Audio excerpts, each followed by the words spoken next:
ಜೈ Bharat Vande Mataram. Donald Trump ಅವರು ಈ ತೆರಿಗೆ ಯುದ್ಧವನ್ನು ಶುರು ಮಾಡಿದ್ದಾರೆ. ಇದರ ಬಗ್ಗೆ ಒಂದು ವಿಡಿಯೋ ಕೂಡ ಮಾಡಿದ್ದೆ. ಆ ವಿಡಿಯೋದಲ್ಲಿ ಒಂದು ಮಾತು ಹೇಳಿದೆ, ಭಾರತ ಹಾಗೂ ಚೀನಾದ ಮೇಲೆ ಹೆಚ್ಚು ತೆರಿಗೆ ವಿಧಿಸಿದರೆ ಅದಕ್ಕೆ ಅವರು ಪರ್ಯಾಯ ದಾರಿಯನ್ನು ಕಂಡುಕೊಳ್ಳುವ ಸಾಧ್ಯತೆ ಇದೆ ಅಂತ. ಯಾಕೆಂದ್ರೆ ಅವರು ಬ್ರಿಕ್ಸ್ ಸದಸ್ಯ ರಾಷ್ಟ್ರಗಳು.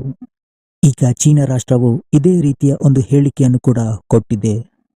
ಚೀನಾ ಒಂದು ಮಾತು ಹೇಳಿದೆ, ಆನೆ ಮತ್ತು ಡ್ರ್ಯಾಗನ್ ಇಬ್ಬರು ಒಟ್ಟಿಗೆ ಕೆಲಸ ಮಾಡುವ ಸಮಯ ಬಂದಿದೆ ಅಂತ.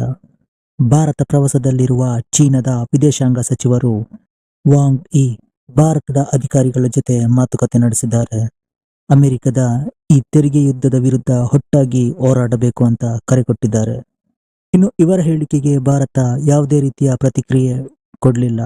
ಭಾರತ ಮತ್ತು ಚೀನಾ ಏಷ್ಯಾದಲ್ಲಿನ ಎರಡು ಅತಿ ದೊಡ್ಡ ಆರ್ಥಿಕ ಶಕ್ತಿಗಳು. ಅಮೆರಿಕದ ಈ ಸುಂಕ ಹೆಚ್ಚಳದಿಂದ ಈ ಎರಡು ರಾಷ್ಟ್ರಗಳಿಗೂ ಕೂಡ ಎಫೆಕ್ಟ್ ಆಗೇ ಆಗುತ್ತೆ. ಹಾಗಂದ ಮಾತ್ರಕ್ಕೆ ಸುಮ್ಮನೆ ಕೂರಲು ಕೂಡ ಆಗಲ್ಲ, ಅದಕ್ಕೆ ಪರ್ಯಾಯ ದಾರಿಯನ್ನು ಕೂಡ ಹುಡುಕಬೇಕಾಗುತ್ತೆ.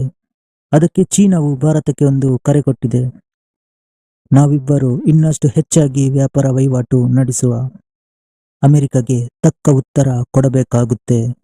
ಇಲ್ಲಿ ಚೀನಾ ಏನು ಕರೆ ಕೊಟ್ಟಿದೆ, ಆದರೆ ಇದರಲ್ಲಿ ಯಾರಿಗೆ ಹೆಚ್ಚು ಲಾಭ ಅಂತ ನೋಡೋದಾದ್ರೆ ಅದು ಖಂಡಿತವಾಗ್ಲೂ ಚೀನಾಗೆ. ಒಂದನೇದಾಗಿ ಚೀನಾ ಹಾಗೂ ಅಮೆರಿಕದ ಸಂಬಂಧ ಅಷ್ಟು ಚೆನ್ನಾಗಿಲ್ಲ, ಆದರೆ ಭಾರತ ಹಾಗೂ ಅಮೆರಿಕದ ಜೊತೆಗಿನ ಸಂಬಂಧ ಉತ್ತಮವಾಗಿಯೇ ಇದೆ.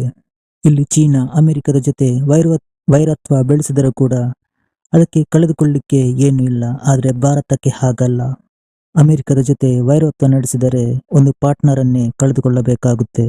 ಇನ್ನು ಭಾರತ ಹಾಗೂ ಚೀನಾದ ವ್ಯಾಪಾರ ಹಿಸ್ಟ್ರಿ ನೋಡಿದಾಗ ಚೀನಾದಿಂದ ನಾವು ಹೆಚ್ಚು ವಸ್ತುಗಳನ್ನು ಆಮದು ಮಾಡಿಕೊಳ್ಳುತ್ತೀವಿ, ಆದರೆ ಅವರಿಗೆ ಕಂಪೇರ್ ಮಾಡಿದರೆ ನಾವು ಕಡಿಮೆ ವಸ್ತುಗಳನ್ನು ರಫ್ತು ಮಾಡುತ್ತಿದ್ದೀವಿ.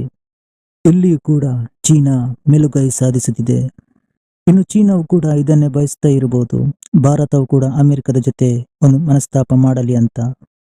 ಆ ಕಡೆಯಿಂದ ಅಮೆರಿಕದ ಅಧ್ಯಕ್ಷ ಡೊನಾಲ್ಡ್ ಟ್ರಂಪ್ ಹೇಳುತ್ತಾರೆ, ಭಾರತ ಅಮೆರಿಕದ ವಸ್ತುಗಳಿಗೆ ತೆರಿಗೆಯನ್ನು ಕಡಿಮೆ ಮಾಡಲು ಒಪ್ಪಿಕೊಂಡಿದೆ ಅಂತ ಅವರು ಹೇಳುತ್ತಿದ್ದಾರೆ. ಇನ್ನು ಅದರ ಬಗ್ಗೆ ಕನ್ಫರ್ಮೇಷನ್ ಇನ್ನಷ್ಟೇ ಬರಬೇಕಾಗಿದೆ. ಇನ್ನು ಚೀನಾಗೆ ಅಮೆರಿಕದ ಬದಲು ಪರ್ಯಾಯ ರಾಷ್ಟ್ರ ಬೇಕು, ಅದಕ್ಕೆ ಕಣ್ಣಿಗೆ ಬಿದ್ದದ್ದೇ ಭಾರತ. ಭಾರತ ಒಂದು ಆರ್ಥಿಕ ಶಕ್ತಿಯಾಗಿ ಹೊರಹೊಮ್ಮುತ್ತಿದೆ, ಚೀನಾಕ್ಕೂ ಕೂಡ ಕಾಂಪಿಟೇಷನ್ ಕೊಡ್ತಾ ಇದೆ. ಈ ಎರಡು ರಾಷ್ಟ್ರಗಳ ಮಧ್ಯೆ ಏನೇ ಮನಸ್ತಾಪ ಇದ್ರೂ ಕೂಡ ಈ ವ್ಯಾಪಾರ ವಹಿವಾಟಿಗೆ ಯಾವುದೇ ರೀತಿಯ ತೊಂದರೆ ಆಗಲಿಲ್ಲ. ಇಲ್ಲಿ ಅಮೆರಿಕ ಹಾಗೂ ಭಾರತ ಮಿತ್ರ ರಾಷ್ಟ್ರಗಳು ಕೂಡ ಹೌದು, ಪಾರ್ಟ್ನರ್ಗಳು ಕೂಡ ಹೌದು. ಇಲ್ಲಿ ಭಾರತ ಹಾಗೂ ಅಮೆರಿಕ ಪರಸ್ಪರ ಮಾತುಕತೆ ನಡೆಸಲು ಅವಕಾಶವಿದೆ.